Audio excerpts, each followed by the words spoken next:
Hi guys, how are you? Taipei here again. I've been messing around in Renoise for the past days, and I kind of want to bring some of the ideas that I'm doing now in Bigwit, but in Renoise, sound design stuff like that. And a lot of like Bigwit has its modulators that are really cool. You can attach it to whatever you want in the synthesizer effect. You can build really complicated chains.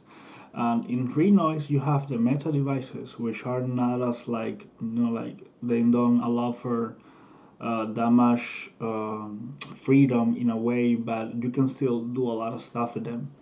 And because you're in the tracker, you can also use the pattern as a way of making like sounds. Like the writing process itself is pretty interesting for creating new sounds. Today I want to show you a simple trick, something that I've been doing in Bigwig a lot with the random modulator. I'm using an LFO here to kind of create something similar. So for this sound, I have a single cycle waveform loaded. It's kind of like a sine-ish waveform, but with some extra harmonics.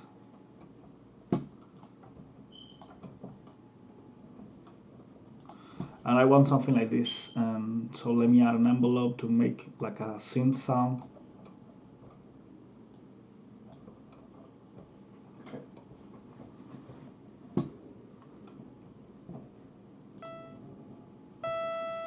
Sorry, I had the audio turned off in Renoise, and now it's working.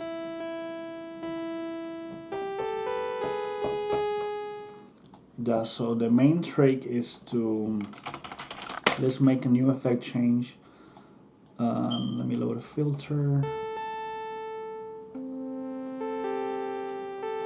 So notice that if you bring an LFO here, no, let me add another chain. I want to have my modulation as separate chain. LFO here. Let me add a hydra as well to route the input of the hydra to multiple different parameters. So I'm going to use the mod here, hydra, and the input, and this is going to be all the way. And basically, you have like your regular sine wave movement up and down, like a ramp up or triangle and square, and you have the random. But you can see here that the random modulation is stepped, is quantized, so you get like this like fast gaps from one point to the other. That can also be nice for some stuff in some design, but what I want is a continuous movement, like smooth but random every way. So what I can do to do that here is to go to the custom shape here, and I'm going to open the external editor, and like I can increase the lines here to like the maximum value, which is like, let me type in, yeah, this is the like the maximum range the LFO can run in length. And what I want to do is to process and create random points, and this is going to generate a cloud of points, and it's going to move this stuff random. But as you can see here, it's super fast, so we need to reduce the frequency. And for this, you need to be like a large number, like 5,000 or 7,000, something like that. So as you can see here, my input in the hydra is going up and down. It still is pretty fast. Let me see if I can, like it's moving randomly across these lines in a random fashion way.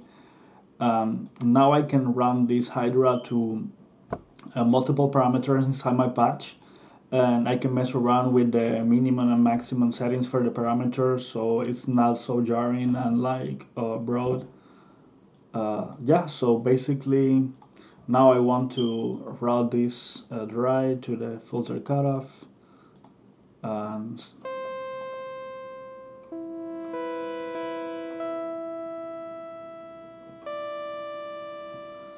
I want to make it like,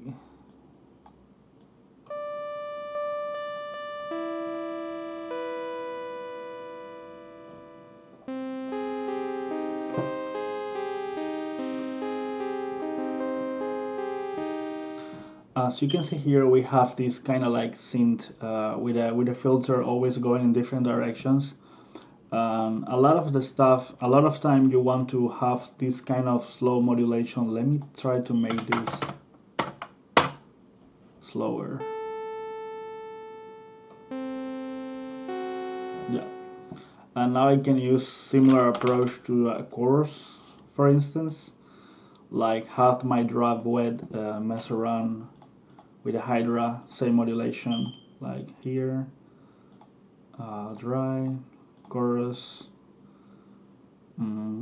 dry wet, and I want to go up to 30%.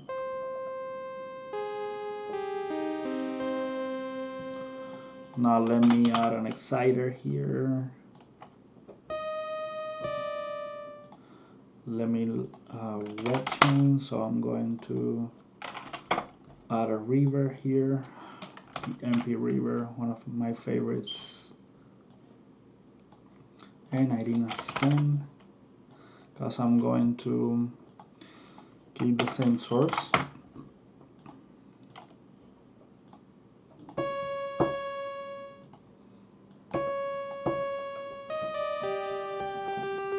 And I can move the color with the same modulation. Like, let me go here, route this stuff to the wet, the MP reverb, color.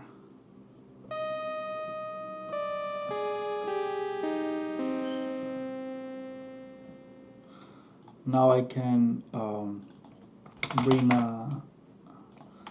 another chain and to like join the signal that's coming from the dry and the wet into basically just one chain. Let me put it here and let me add another filter with a different shape. Analog filter with some cranky resonance.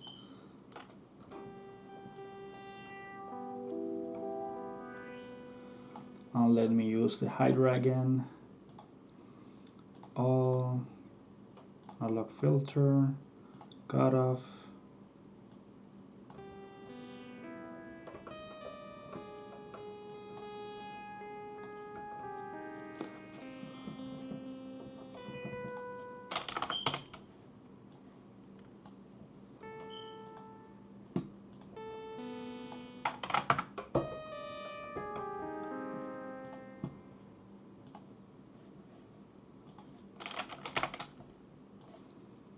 Let me increase the volume here. It's kind of like too quiet.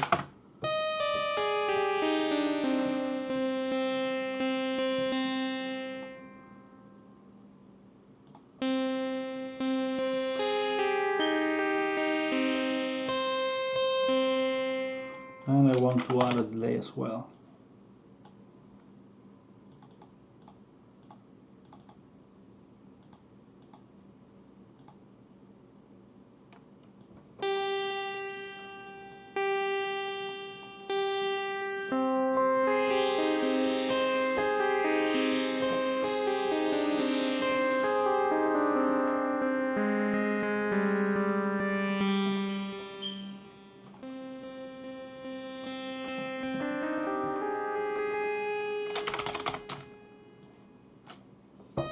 And now you can process your sound with whatever you like. I like Black Hole a lot, the reverb slashes and speak.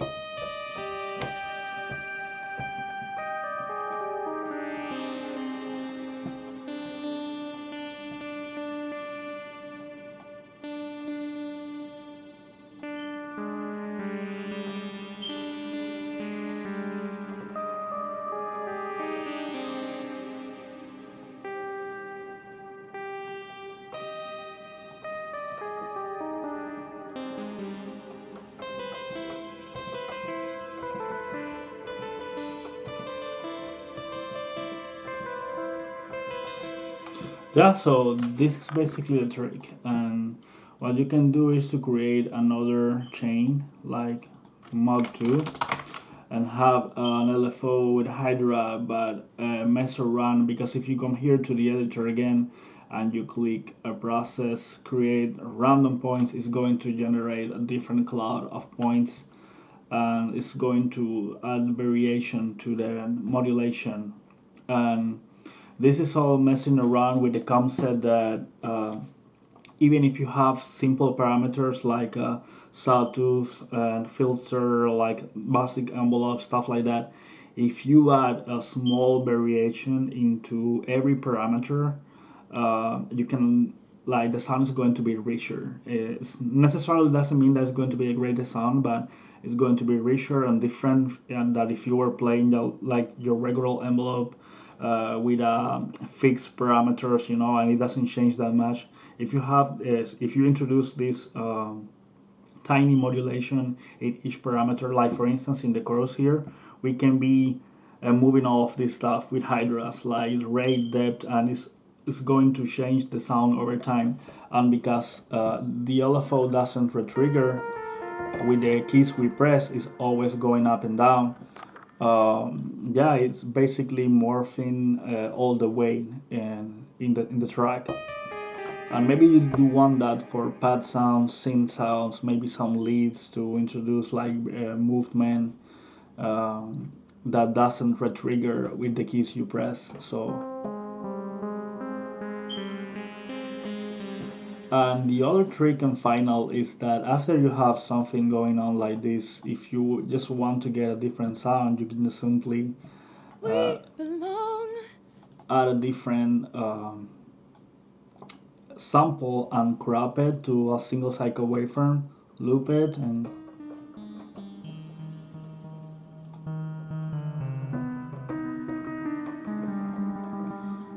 maybe you can duplicate this one and detune it a little bit, like here.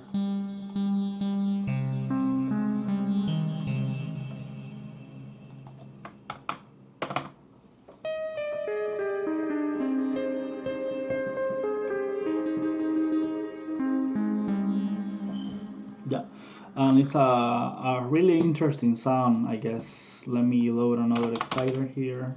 Exciter.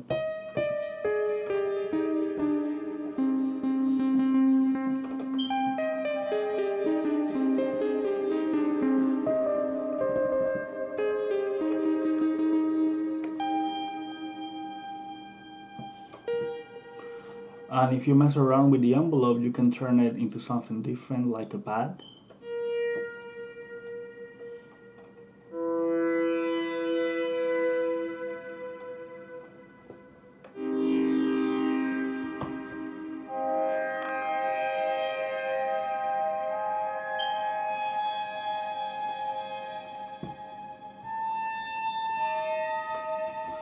Yeah, so you have a wide variety of stuff to mess around. This is all pretty straightforward, keeping it with the sample, and you can use the same approach to your VST modulation, routing hydras with LFOs, random modulation to a lot of stuff in the instrument VS3 controller. Yeah, so I hope you enjoyed this stuff, guys. Peace.